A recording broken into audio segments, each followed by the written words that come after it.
China. Year 1981. Poverty was at large. There were more health issues, but people had more freedom of speech, I think. Culture was blossoming. Times were simpler. People seemed happier, and relationship beyond work existed a lot more frequently. It was the decade of touching grass. Still China. Somewhere. Year 2020. Poverty is down. Dictators have moved beyond World War II mindset, and they most likely have your browser history. Depression, for most part, is vibing and neglected like a child at the mall. Yes, you're still watching the right video. So, we come to September 28th. It all changed. Not really. But it got a bit better because the company gave us the pleasure of opening doors to a new world, full of emotions and adventure. You'll laugh, you'll cry, and you'll experience every emotion in between. But ultimately, you'll come away with a deep sense of gratitude for the fleeting moments of joy that make life so special. A game that will echo through millions of people's memories, called Genshin Impact. Am I supposed to get emotional at the end of the video? Alright, here's something better.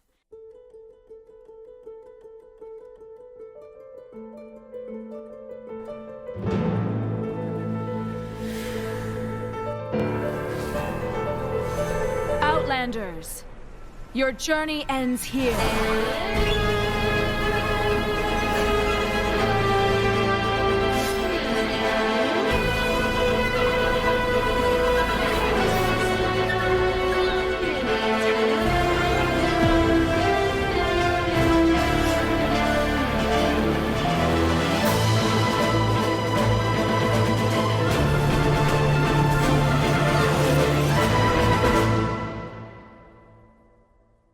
Oh, you thought it was over.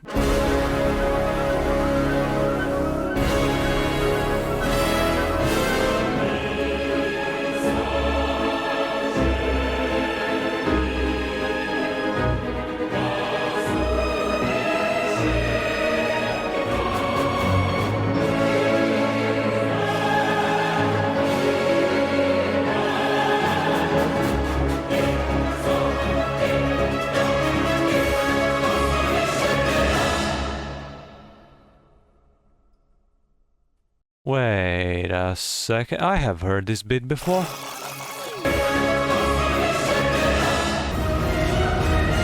Coincidence? Yeah, probably. Quick spoiler alert, that I should have put at the beginning of the video, but oh well. I will try to avoid telling anything directly, and most likely you already will know some of the endings of the story points, or forget while playing because there is a lot of information to process if you pay some attention, and that's not even including the side quests. So, you decided to see why 62 million people play this game monthly, or want to join a game where average player is around 25 to 35 years old and most likely an Asian. You have come to the right place. After reading a text wall warning that only lasts for 5 seconds about seizures and passing the most advanced AI check, followed by agreeing to carefully read terms of service, we can begin. Oh, just another download after already 11 gigabytes of an update download. Shouldn't take long. Alright, now that we have... Just have to verify, alright. Shouldn't take that long.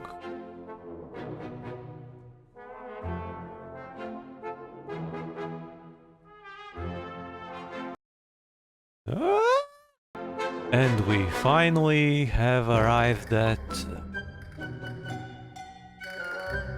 Alright, let's get down to it. Do you have crippling gambling addiction? Because gacha games, take advantage of our poor statistical knowledge to get us hooked on gambling by offering event wishes, making us think that we have a chance to get a 5-star character or weapon, triggering our dopamine levels when we open a chest and make us pick each individual items by pressing E, subconsciously toying with our inner gathering ape. You come in the game and there are all these red exclamations that you want to clear away quickly so you could get other things done in life. Only to end up 5 in the morning fishing for a staff or some food, only to realize that you are tired and using the wrong bait. Money weighing you down? No problem. Around 35 euros you can buy an outfit that looks cool. Swear to God, got it at event. Even if I'm playfully joking, there is some truth to it. To be fair, if you are a casual player you get more than enough loot to get new characters and easily progress in game. The only reason for grinding, I find, is that you want to beat the spiral abyss and get more loot, since there is no PvP. I should probably start talking about the overall game before my PC runs out of memory. So, you want to play the game, but not sure why you should. Seems like a PG-13 game, maybe too family-friendly, with only happy endings? You serious? Child abduction, followed by imprisonment, unfulfilled dying person's wishes, betrayal and rejection followed by child weaponization. War between gods, where if you had a gentle nature, you get ruthlessly murdered by your own followers. Discrimination and territorial rights. Tragic past full of death that makes you fear change in life. Corrupt governments.